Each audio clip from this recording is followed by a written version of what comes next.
he pretty much had a camera in his hand most of his life. In my perspective, he was a bigger-than-life guy, but most young men see their fathers in that regard. He valued hard work, and he instilled that from the time we were kids, much to our chagrin oftentimes. When he graduated from boot camp in San Diego, he was assigned to the Lexington to be on the deck force there. Here they're launching this aircraft. And this is what Dad did at the start of the war. When he working when he first went as a flight deck guy, they're helping to secure these aircraft onto the flight deck in the wind and all of that, and then launch and recover the aircraft. His memories about Lexington were about all of these parties and these beautiful people and the sand and the sun.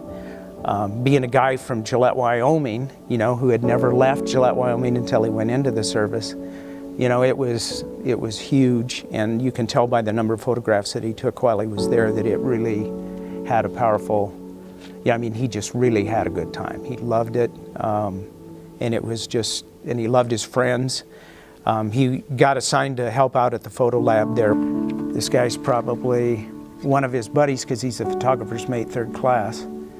And he's obviously either extremely exhausted or intoxicated, sleeping with a cigar in his mouth. I know that his military service had lots of profound impact in his life, because when he went in for heart surgery, I was with him at one point later in his life, and he talked about that before he went into surgery. And he said, second to our family, his service was probably the most valuable thing he felt like he'd done. I knew for a fact from the time I was little, September 15th, 1942 is when the ship was sunk, because Dad's birthday is the 14th of September, 1921. So basically, if he had not been across the international date line, the ship would have been sunk on his 21st birthday. The story he told was that he was inside the ship somewhere when the torpedoes hit it. And of course they were off Guadalcanal at the time, supporting the action going on there.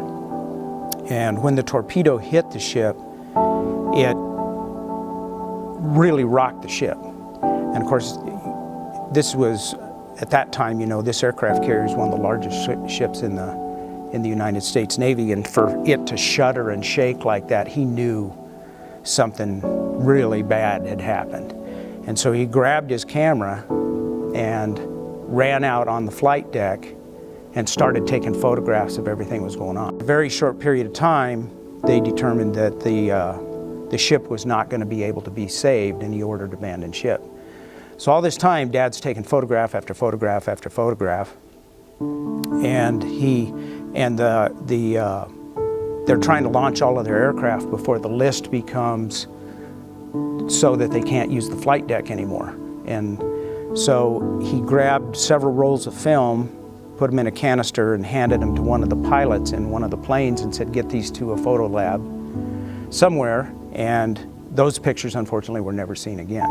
He ran back to go to his quarters where he had made a waterproof case for his camera, and he was going to grab that case, but the fire by then had engulfed that area. He couldn't get his camera. So the abandoned ship had been ordered, so he ran out on the deck, looked around. This is how he told the story. He looked around, he didn't know what to do with the camera, so he threw it into a gun tub that was there for one of the anti-aircraft guns, and then went over the side and lowered himself by a rope, was excited and slid down the rope instead of going hand over hand, and as a consequence got rope burns on his hands. Got into the water. There was oil on the sea, there was fire on the sea. He got picked up on by a destroyer. He was covered with oil. He was in the water, he said, about 5 hours. This is, I think, my favorite picture that he took. And I didn't find this picture until just the other day, because to me it just says so much. These are two flight deck guys sleeping, probably waiting to recover aircraft. All the planes have flown off the deck. They're tired and they're just taking a little nap there because they got to be there for when the planes come back. I have no idea what that is for sure, but that's my suspicion, and I just think it's an awesome picture. Probably one of the best he ever took.